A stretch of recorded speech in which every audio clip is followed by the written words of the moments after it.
Hello everyone, আসসালামু আলাইকুম। সবাই কেমন আছো? আজ আমি সবজি দিয়ে ভাত খাবো। আমি নিজের হাতে একটা সবজি বানিয়েছি বাসায়, সেটা দিয়ে আজকে আমি ভাত খাবো। আর আমার সবজিতে আছে দেখো, বাঁধাকপির সঙ্গে ডিম দিয়ে ফ্রাই করা। ওয়াও, এটা অনেক মজার খাবার। আর সত্যি কথা বলতে কিন্তু আমি কিন্তু মাটির গ্লাসে পানি খাই, ঠিক আছে? এটা খেলে নাকি আমার শাশুড়ি মা বলে মাটির গ্লাসে পানি খেলে নাকি রোগ ব্যাধি কম হয়, ঠিক আছে? যাই হোক, তো এই হচ্ছে ব্যাপার। আর আমার খাবারে আমি একটু লবণ মিক্স করে নিই, কারণ আমি তরকারিতে যেহেতু লবণ কম দিই, আমার বরের বেশি পছন্দ না, তো এক্সট্রা আমাকে খেতে হয়। বাংলাদেশে আমি সেম কাজই করতাম, কারণ আমার লবণ অনেক বেশি লাগে। তো যাই হোক, এখন আমি খাওয়াটা স্টার্ট করে দিচ্ছি। সবজি ভাজিটা দেখো অনেক সুন্দর হয়েছে কিন্তু।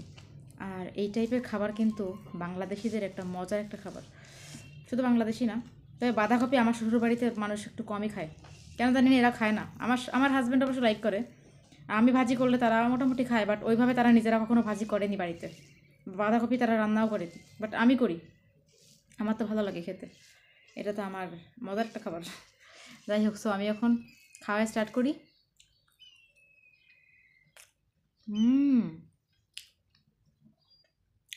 জাস্ট ওয়াও হয়েছে খাবারটা, দেখো। আর আমরা বাংলাদেশিরা যেখানেই যাব, মানে সবজি ভাত সবজি এই টাইপের জিনিস আমাদের থাকতেই হবে, তাই না? তো তার মধ্যে তো আমিও তো একটা বাংলাদেশি মানুষ। বারবার ক্যামেরাটা হেরে যাচ্ছে কেন, বুঝলে? তো তোমরা আজকে কী কী দিয়ে খাবার খাচ্ছ আমাকে জানিয়ে দিও। আমি কিন্তু আমার ব্যাপারগুলো তোমাদেরকে শেয়ার করি, যে তোমরাও আমার সম্পর্কে অনেক কিছু বুঝতে পারো। আর তোমাদের সাথে 4-5টা কথা হয় আমার কমেন্ট বক্সে। ভালোই লাগে যখন তোমরা আমাকে মেসেজ করো বা আমার সাথে কথা বলো। আমি যখন তোমাদেরকে রিপ্লাই করি, মনে হয় একটু সময়ের জন্য হলেও বাংলাদেশে আসি, মানে এরকম একটা ব্যাপার হয়, ঠিক আছে? আর আমি খুব ছোটোখাটো সাধারণ একটা মানুষ, নিজেকে কোনো বড় রকমের কিছু দাবি করি না। যেমনটা আর 5টা মানুষ ভিডিও বানায়, সেভাবেই আমিও বানাই, এই আর কি। তো বন্ধুরা, আমার রেগুলার রান্নাবান্না আমি করি। প্রতিদিন আমার অনেক কাজ থাকে, আবার কাজ থাকতে আমি ফ্রি, কারণ কি জানো, সারাদিন বাসা থাকি, তো বাসার কাজ, তারপরে তোমাদেরকে একটু টাইম দেওয়া, তারপরে একটু ঘুমানো। আমি আবার টাইমলি ঘুমাই, আমার লাঞ্চের পরে টাইমলি ঘুমাতেই হবে। সে যদি আমি 5টা বাজেও ঘুমাই, তারপর আমাকে 1 ঘন্টা ঘুমাতেই হবে, এটা আমার রেগুলার রুটিন। দুপুরে আমি 1 ঘন্টা ঘুমাবো, ঘুম থেকে যখন উঠবো তখনকার ব্যাপার তখন, বাট 1 ঘন্টা আমাকে ঘুমাতে যেতেই হবে প্রতিদিন, রেগুলার আমি এটা করি। আর তোমরা হয়তো জানো যে যত বেশি ঘুমাবে তত বেশি তোমার শরীর মন ফ্রেশ থাকবে। তো এটা আমার ছোটোবেলা থেকেই অভ্যাস যে আমি দুপুরে একটু ঘুমাই।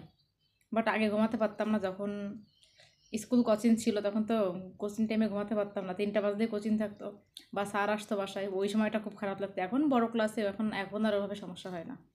তারপরেও ঘুমটা মেনটেন করতে হয় সবারই, দুপুর টাইমে একটু ঘুম আসে সবারই, এই হচ্ছে ব্যাপার। খাওয়া দাওয়া হয়ে গেলে একটু ঘুমাইতে হয়।